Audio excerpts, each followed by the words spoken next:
చూపించారండి. చూపించి ఇక్కడ ఉన్నటువంటి పండితులందరూ కూడా దీనికి అద్భుతమైన పద్యం కనిపిస్తే లక్షలు ఇస్తామని ప్రకటించారు.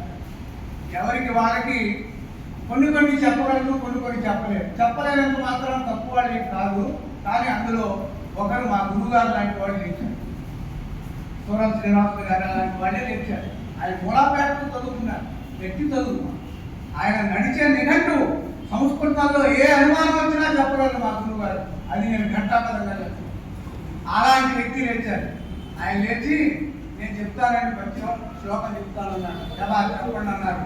అందరూ కూడా పండితులు నిశ్చేస్తులై ఏం చెప్తారా, ఎలా చెప్తారా. అప్పుడు ఆయన మొదలుపెట్టాడు, రామే బాహుబలం వివృన్మతిరణే వామో ప్రవీత్ దక్షిణం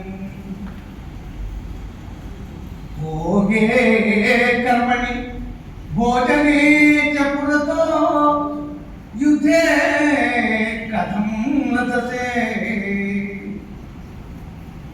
సోపి అన్యం పునరబ్రవీత్ నహి నహి ప్రశ్నం జగత్స్వామినం చింద్యాం రావణవత్ర పంక్తిం అథవా ఏకైకమివాధునా.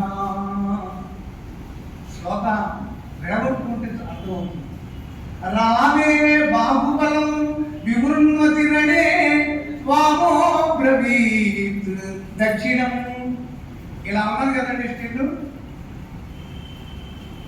పండితులందరూ ఒకసారి గమనించండి.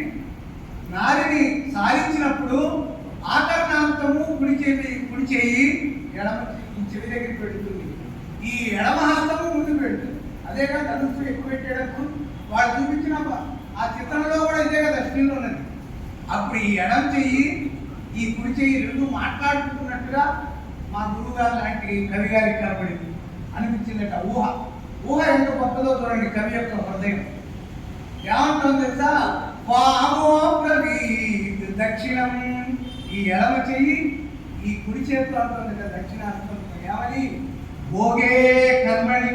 ఏ భోగాలు అనుభవించినా నువ్వు వెళ్తావు ముందు, నన్ను వెనక్కి దోసి. భోజనే చపురతో ఏదన్నా ఇస్తానగానే నువ్వు వెళ్తావు, నన్ను దోస్తున్నా నువ్వే. భోగే కర్మణి భోజనే చపురతో యుద్ధే కథం గతసే. యుద్ధం అనగానే నన్ను ముందుకు దోసి నువ్వు వెనక్కి వెళ్తావు. అమ్మా నీతో పచ్చి నేను అలాగే అన్నాను అని అంటే దానికి జవాబు ఎవరు చెప్పాలి? దక్షిణం చెప్పాలి వామహస్తంతో. సోపి అన్యం పునరబ్రవీత్ చెబుతోంది, ఓ వామహస్తమా, యు ఆర్ మిస్అండర్స్టాండింగ్ మీ, నువ్వు నన్ను అపార్థం చేసుకుంటున్నావు అని. నహి నహి నోనో, నీ యొక్క ఆలోచన కరెక్ట్ కాదు.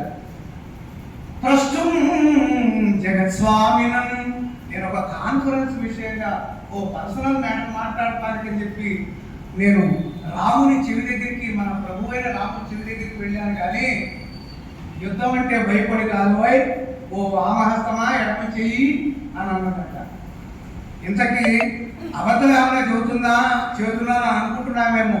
విను, ఏంటమ్మా అంత రాముడితో నువ్వు మాట్లాడేదేంటి? ఆ వంకతో ఏదో అబద్ధం చెబుతున్నాను అనుకుంటున్నావేమో. విను, మన రాముడితో నేను అడుగుదాం అనుకునేది తెలుసా? ప్రభు చింద్యాం రావణ వక్ర పంక్తిం అఖిలాం ఏకైకమేవాధవా. ఆ 10 తలలు ఉన్నాయే, వాటిని ఎట్ ఏ టైం కట్ చేయమంటారా, లేకపోతే 1 by 1 కట్ చేసి కింద పడేయాలా అని నేను అడగడానికి నేనైతే నువ్వు నన్ను అపార్థం చేసుకున్నావు, యు ఆర్ మిస్అండర్స్టాండింగ్ మీ అని అంటూ మాట్లాడు. ఏమి అద్భుతమైన ఊహ కనుక అయితే ఒక్కసారి కర్తాళతో కొట్టండి ఆ మహానుభావుడికి. నాకేం అవసరం లేదు, ఎందుకంటే జాతికి అద్భుతమైన చమత్కార పద్యాలు అందించినటువంటి మహానుభావులు కోకోలలో ఉన్నారు. అందులో దీపాల పిచ్చయ్య శాస్త్రి గారి మహానుభావుడు పోయినవి పోగా మిగిలినవన్నీ కూడా పాటు పద్య మణి మంజరి అన్న పుస్తకంలో నిక్షిప్తం చేసి ఎవరెవరు ఎంత కష్టపడ్డాడు వాళ్ళ జాతికి అందించారు మనకు అలాంటి పుస్తకాలు దొరికితే మీ పిల్లలకు నేర్పితే వాళ్ళు ఏ కోచింగ్కి వెళ్ళనక్కర్లేదు. అది చూసారా, అలాంటి మహనీయులు నడయాడినటువంటి చోట ఈ చాటు పద్యాలు నేను చెప్పడం, చాటు అంటే ప్రియమైన మాటలు అని మిమ్మల్ని ఉత్సాహపరచడానికి కోసం చెప్పాను తప్ప ఇక్కడ మీకు తెలియని వాళ్ళు లేరు.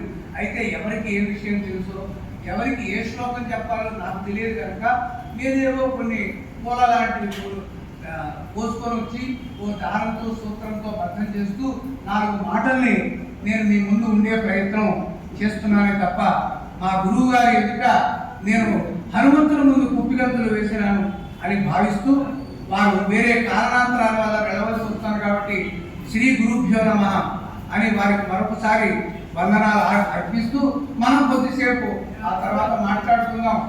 గురుగారు